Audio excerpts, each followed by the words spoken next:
Assalamualaikum warahmatullahi wabarakatuh. Kembali lagi di YouTube saya Marsha Oktavi Ardila. Nah, saya akan menceritakan tentang kisah Nabi Muhammad dari lahir hingga wafat. Yang pertama, kelahiran Nabi Muhammad Shallallahu Alaihi Wasallam. Nabi Muhammad lahir di Mekah hari Senin 12 Rabiul Awal pada tahun 571 kalender Romawi atau 1450 tahun yang lalu. Rasul lahir dari ibu yang bernama Aminah dan ayahnya yang bernama Abdullah. Tahun tersebut juga disebut sebagai tahun gajah, yakni ketika pasukan gajah di bawah pimpinan Abraham Habasyah dengan menyerang Ka'bah. Allah SWT pun menghentikan aksi mereka dengan segala kebesarannya. Burung ababil pun datang menjauh batu-batu untuk mendatangkan wabah penyakit. Kisah kelahiran Nabi Muhammad ini ada di dalam surah Al-Fil yang memiliki arti tahun gajah. Rasulullah lahir di masa ini dan dibesarkan sebagai anak yatim karena ayahnya Abdullah telah meninggal dunia sebelum usianya genap 3 tahun. Semasa kecilnya akhirnya dibesarkan oleh kakeknya yaitu Abdul Muthalib. Pada saat Nabi lahir, seorang ibu yang bernama Halimah Syadiyah dengan ikhlas mau menyusui Muhammad meski asinya sulit keluar, namun karena keikhlasan Halimah pun diberi balasan oleh Allah karena setelah itu air asinya keluar dengan deras. Yang kedua yaitu pada masa kecil Nabi Muhammad. Nabi Muhammad dilahirkan dalam keadaan yatim di rumah Abu Talib. Semasa kecilnya Rasulullah tumbuh dan menjalani kehidupannya seperti pada anak pada umumnya. Adanya tradisi Quraisy pada zaman dahulu pada hari ke-18 membuat ibunya harus menyembunyikan di pedalaman. Tradisi Quraisy tersebut membuat Nabi Muhammad tidak bisa merasakan kasih sayang ibunya sampai berumur 8 sampai 10 tahun. Hal ini justru membuatnya berada di bawah asuhan Halimah binti Sa'diyah selama 3 tahun. Rasulullah menjadi anak yang tanggap, bersikap baik dan cerdas pada masanya. Yang ketiga itu masa remaja Nabi Muhammad. Pada masa remaja Nabi Muhammad itu terjaga dari perbuatan merugikan kawan sekitarnya. Sampai suatu ketika Nabi pun bercerita ketika 2 kali duduk saat mendengarkan pesta perkawinan di zaman jahiliyah. Allah justru menutup telinganya sampai tertidur dan terbangun esoknya. Setelah itu, aku tidak pernah lagi berniat mengikuti perbuatan buruk. Hadis riwayat Tabrani. Muhammad yang menginjak usia 20 tahun di Mekah yang bertepatan peristiwa Hablul Fujar antara kabilah Quraisy melawan Qais dan Ailan. Yang keempat yaitu Nabi Muhammad menjelang dewasa. Menjelang usia Nabi Muhammad yang dewasa membuatnya semakin menekuni dunia bisnis. Nabi pun berdagang dengan kawan terbaiknya yakni Sa'ib bin Abi Sa'ib. Barulah pada saat berusia 25 tahun Rasulullah itu menjalin kerjasama bisnis bersama wanita kaya yakni Siti Khadijah. Perkenalan Muhammad dengan Khadijah memang berawal dari dunia perniagaan. Perempuan ini biasa membiayai kafilah perdagangan Mekah di Suriah untuk nanti membagi keuntungan bersama mitranya. Hal ini menjadi alasan bagi mereka berdua dalam melakukan perjalanan dagang tersebut.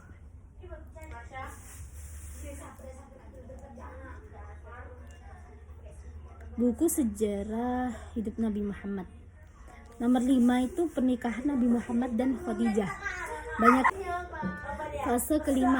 Fase kelima itu pernikahan Nabi Muhammad dengan Khadijah. Banyaknya kegiatan perdagangan yang melibatkan mereka berdua membuat Khadijah itu merasa kian tertarik. Perempuan ini akhirnya mengutus seorang sahabatnya, Nafiyah binti Umayyah, untuk menyampaikan keinginannya untuk melamar Nabi Muhammad. Muhammad pun menyampaikan kabar gembira ini kepada paman-pamannya. Salah satunya yakni Hamzah bin Abdul Muthalib lantas mengatasi rumah Khalid bin Asad dengan Muhammad untuk melamar Khadijah. Maka menikahlah mereka berdua ketika Nabi berusia 28 tahun.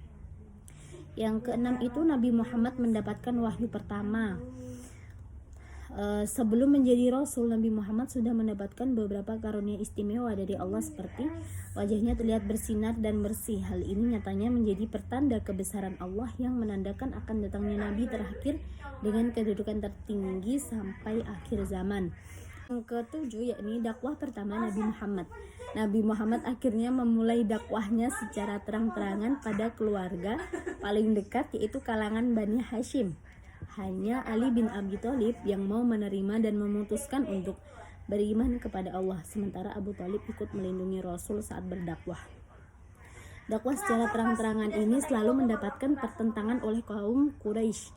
Bahkan beberapa orang menuduh Nabi Muhammad tuh gila, melemparkan kotoran ke tubuh Nabi. Abu Jahal dan Abu Lahab sebagai pamannya bahkan juga ikut menentang Rasul selama berdakwah. Yang ke-8 itu pertentangan dari kaum kafir Quraisy. Bersama dengan kaum kafir Quraisy lainnya, Abu Jahal dan Abu Lahab menentang dakwah Rasulullah. Keduanya bahkan sempat mengintimidasi pengikutnya agar meninggalkan Nabi.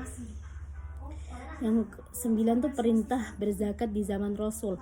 Memasuki zaman Rasulullah, tepatnya di tahun pertama di Madinah, Nabi dan sahabatnya tuh serta kaum muhajirin masih menghadapi usaha untuk tetap bertahan hidup. Kondisi kaum muslimin yang sudah mulai sejahtera di kaum kedua Hijriyah, barulah muncul perintah zakat. Nabi Muhammad akhirnya langsung mengutus Muaz bin Jabal untuk menjadi qadli di Yaman. Rasul pun memberikan nasihat kepadanya agar menyampaikan pada ahli kitab tentang hal ini. Terus wafatnya Nabi Muhammad. Abu Bakar sebagai sahabat Nabi Muhammad yang sedang tidak di Madinah, terjadilah peristiwa sangat menyedihkan. Rasulullah wafat bersamaan dengan turunnya wahyu Allah, yakni surat Az-Zumar ayat 30 yang artinya, sesungguhnya kamu akan mati dan sesungguhnya mereka akan mati pula.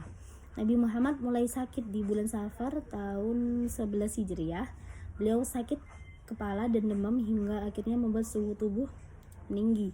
Kondisi ini terjadi selama kurang lebih 2 minggu. Rasulullah akhirnya mengunjungi rumah istri-istrinya dan tiba di kediaman Aisyah dengan badan yang sudah lemah untuk mengenang beliau serta nilai-nilai luhur Islam. Nabi Muhammad sang pejuang hemat oleh Muhammad Imarah bersikap berbagi peristiwa dari sebelum dan sesudah wafat. Terus mukjizat yang luar biasa Nabi Muhammad dari Allah. Yang pertama itu air susu yang melimpah. Terus membelah dada, membelah bulan. Air mengalir dari jari tangannya. Makanan yang sedikit cukup untuk banyak orang. 1 gelas susu mampu mengenyangkan banyak orang. Doa minta hujan, mengobati sakit mata, hidupnya kerikil, pelepah yang menangis, Isra Mi'raj, kitab suci Al-Quran, dan lain sebagainya. Inilah kisah Nabi Muhammad dari lahir hingga wafat. Terima kasih atas perhatiannya. Dadah, saya pamit undur diri. Wassalamualaikum warahmatullahi wabarakatuh.